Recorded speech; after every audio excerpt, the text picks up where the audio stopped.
क्या होगा अगर एक महिला लंबे समय तक बिना किसी शारीरिक संबंध के, बिना किसी पुरुष साथी के और बिना बाहरी सहारे के अपना जीवन जिए? क्या वो टूट जाएगी या फिर भीतर से और भी मजबूत बनकर उभरेगी? यही सवाल जितना साधारण लगता है उतना ही गहरा है। और आज हम इसी गहराई में उतरने वाले हैं, क्योंकि कुछ सच्चाइयां ऐसी होती हैं जिन्हें समाज अक्सर अनदेखा कर देता है, लेकिन जो जीवन की दिशा बदल सकती हैं। समाज ने बहुत समय तक ये धारणा बना दी कि महिला की संपूर्णता किसी रिश्ते से तय होती है, कि उसका जीवन तभी पूर्ण है जब वो विवाह में हो, जब कोई साथी हो, जब कोई सहारा हो। लेकिन महान संतों और अनुभवी साधकों की दृष्टि इससे कहीं आगे जाती है। वे कहते हैं शरीर सिर्फ भोग का माध्यम नहीं है, शरीर आत्मा की यात्रा का यंत्र है। और जब कोई महिला अपनी ऊर्जा को संभालना सीख लेती है, जब वो अपनी शक्ति को बाहर बहने के बजाय भीतर मोड़ देती है, तब उसके जीवन में ऐसा परिवर्तन शुरू होता है जिसे शब्दों में बांधना आसान नहीं होता। शुरुआत अक्सर कठिन होती है। जब महिला बिना सेक्स के रहती है तो पहले कुछ समय में खालीपन महसूस हो सकता है, जैसे भीतर कुछ छूट गया हो, जैसे जीवन में कोई कमी हो। और यही वो समय है जब समाज की आवाज और तेज हो जाती है। रिश्तेदार पूछते हैं शादी कब करोगी, दोस्त कहते हैं अकेलापन नहीं लगता, लोग सलाह भी देते हैं, तुलना भी करते हैं। और कई बार महिला खुद भी खुद से पूछ बैठती है, क्या मेरा जीवन अधूरा है? लेकिन इसी सवाल के बीच से असली यात्रा जन्म लेती है, क्योंकि ये खालीपन हमेशा खाली नहीं रहता। धीरे धीरे वो खालीपन एक शांति बन जाता है, एक ऐसी शांति जो बाहर की भीड़ में नहीं मिलती। ठीक वैसे ही जैसे बीज को मिट्टी के अंधेरे में दबना पड़ता है, ऊपर से वो अकेला लगता है, लेकिन भीतर से वही बीज टूटकर अंकुर बनता है। महिला का जीवन भी उसी तरह भीतर से खिलना शुरू करता है। जब सेक्स की ऊर्जा बाहर न जाकर भीतर ठहरने लगती है, तब उसका मन अधिक स्थिर होने लगता है। परमहंस योगानंद जैसे संत बताते हैं कि ऊर्जा के दो मार्ग होते हैं, या तो वो इंद्रियों के सुख में बह जाती है या फिर भीतर लौटकर चेतना को जागृत करती है। जब महिला अपनी ऊर्जा को भीतर मोड़ती है तो सबसे पहला बदलाव उसकी सोच में आता है। वो छोटी छोटी बातों में उलझना कम कर देती है।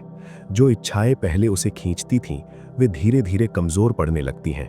उसके भीतर स्पष्टता आने लगती है और फिर वो खुद से पूछती है, मैं कौन हूं, मेरा उद्देश्य क्या है, जीवन का वास्तविक अर्थ क्या है? और यही प्रश्न उसे आत्मचिंतन की ओर ले जाते हैं। उसी समय उसकी रचनात्मकता भी नया रूप लेने लगती है। कुछ महिलाएं लेखन में डूब जाती हैं, कुछ संगीत में, कुछ सेवा में, कुछ योग, ध्यान और साधना में, क्योंकि अब ऊर्जा बिखरने के बजाय एक दिशा पकड़ने लगती है। इतिहास में आप देखेंगे कई ऐसी महिलाएं रही हैं जिन्होंने निजी जीवन में अकेले रहते हुए भी समाज को नई दृष्टि दी। उन्होंने अपनी शक्ति को रिश्तों की उलझनों में नहीं खोया, बल्कि अपने मिशन में लगाया, और इसलिए उनका कार्य समय से आगे निकल गया। पर यह रास्ता सरल नहीं होता। कभी कभी रात का सन्नाटा दिल को चुभता है, कभी मन कहता है काश कोई होता जिससे मैं अपने भीतर की बातें बांट पाती। और ऊपर से समाज का दबाव अलग होता है। लोग ताने भी देते हैं, सवाल भी उठाते हैं और कई बार तरस भी खाते हैं। लेकिन जो महिला इस दबाव से ऊपर उठ जाती है, वही असली अर्थों में शक्तिशाली बनती है, क्योंकि तब वो जान जाती है कि खुशी किसी दूसरे के होने या न होने पर निर्भर नहीं है। खुशी का स्रोत भीतर है, आत्मा ही आनंद का घर है। जब ये अनुभव होने लगता है, तब आत्मविश्वास बाहरी परिस्थितियों से मुक्त हो जाता है। आध्यात्मिक दृष्टि से देखें तो महिला का शरीर एक मंदिर है, और जब वो उसे अनावश्यक भोग से बचाकर रखती है तो जीवन ऊर्जा संरक्षित होती है। यही ऊर्जा उसके आभा मंडल को प्रकाशित करने लगती है। उसके चेहरे पर एक अलग तेज आता है। उसकी उपस्थिति लोगों को बिना बोले भी शांति दे सकती है।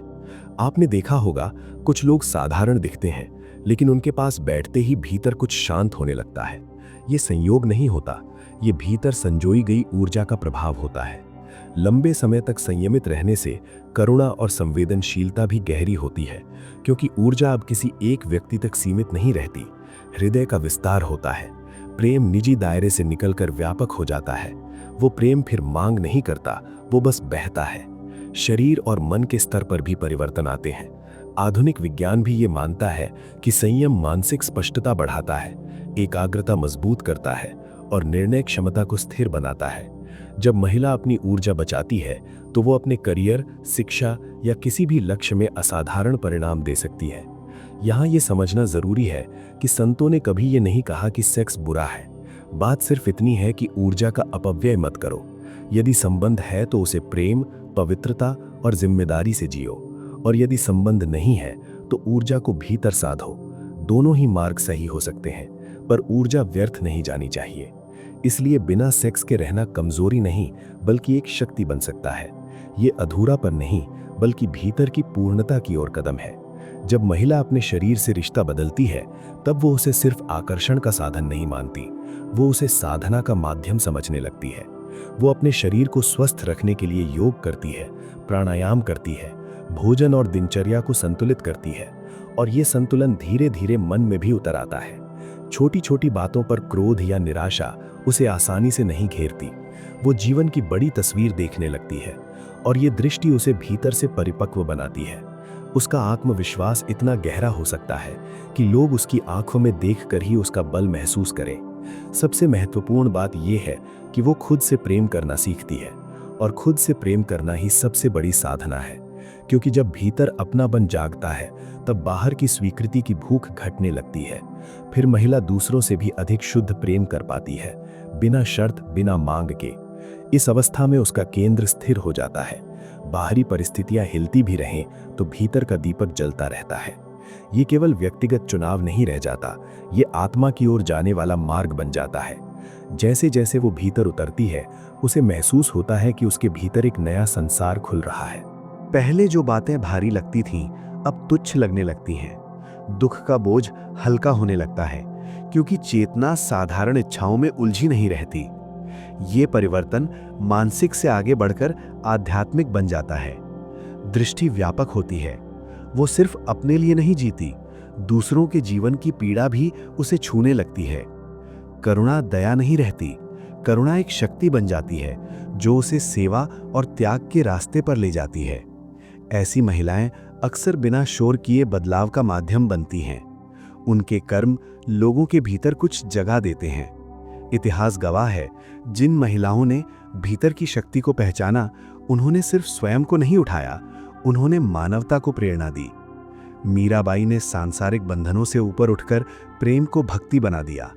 लोगों ने ताने दिए, उन्हें समझा नहीं गया, पर उनका समर्पण आज भी जीवित है। इसी तरह आनंदमयी मां जैसी विभूतियों ने बिना किसी शारीरिक आसक्ति के अपनी पूरी ऊर्जा साधना में लगा दी, और उनके आसपास बैठने वाले लोग स्वतः शांति अनुभव करते थे। ये प्रभाव केवल शब्दों का नहीं था, ये भीतर के जागरण का परिणाम था। परंपराओं में कहा गया है, स्त्री शक्ति का प्रतीक है। जब ये शक्ति व्यर्थ नहीं जाती, तो वो महाशक्ति का रूप लेने लगती है, और वो शक्ति सिर्फ उसे नहीं बदलती, वो परिवार, समाज और पीढ़ियों तक असर डाल सकती है। पर ये राह पर चलते हुए समाज अक्सर समझ नहीं पाता। निर्णयों पर सवाल उठते हैं, अकेला कहकर तरस खाया जाता है। लेकिन सच्चाई ये है कि भीतर की संगति गहरी हो जाए तो बाहरी संगति की कमी नहीं सताती, क्योंकि आत्मा और ईश्वर की उपस्थिति वास्तविक सहारा बन जाती है। ये अनुभव उसे निर्भीक बनाता है। आलोचना हो, संघर्ष हो, अकेलापन हो, वो सबको स्वीकार करना सीखती है, क्योंकि अब उसका सहारा बाहर नहीं, भीतर है। विज्ञान भी ये स्वीकार करता है कि ऊर्जा संयमित रहने पर मस्तिष्क की कार्यक्षमता बढ़ती है, ध्यान केंद्रित होता है, रचनात्मकता में उछाल आता है। इसी कारण अनेक महिलाएं जिन्होंने अकेले रहने का चुनाव किया, उन्होंने साहित्य, कला, शिक्षा और सामाजिक कार्यों में अमूल्य योगदान दिया। इस अवस्था में महिला का जीवन स्वयं संदेश बन जाता है। उसका आचरण, उसकी शांति और उसकी स्पष्टता लोगों के दिल को छूती है, और वो समझने लगती है कि जीवन का अंतिम लक्ष्य केवल पैसा, मान सम्मान या रिश्तों की संख्या नहीं है। ये सब अस्थायी है। असली उपलब्धि है आत्मा से जुड़ना, भीतर के आनंद को पहचानना, ईश्वर को अनुभव करना।